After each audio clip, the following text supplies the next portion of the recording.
શહેર ભારતીય જનતા પાર્ટી દ્વારા આજે રાજકોટના પોલીસ કમિશનર શ્રી ભાર્ગવ સાહેબને અમારા સિનિયર ધારાશાસ્ત્રી અનિલભાઈ દેસાઈ, અમારા મહાનગરપાલિકાના સ્ટેન્ડિંગ કમિટીના ચેરમેન જયમીનભાઈ, પ્રવક્તા રાજુભાઈ, અમારા ધારાશાસ્ત્રી જિગ્નેશભાઈ જોશી અને કમલેશભાઈ ડોડિયાની આગેવાની હેઠળ એક આવેદનપત્ર આપવામાં આવ્યું છે।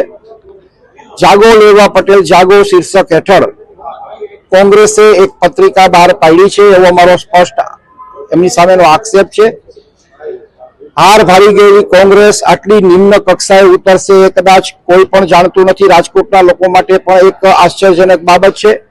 ડિવાઇડ એન્ડ રૂલ, ભાગલા પાડો અને રાજકારો એ કોંગ્રેસની વર્ષો જૂની નીતિ રહી છે।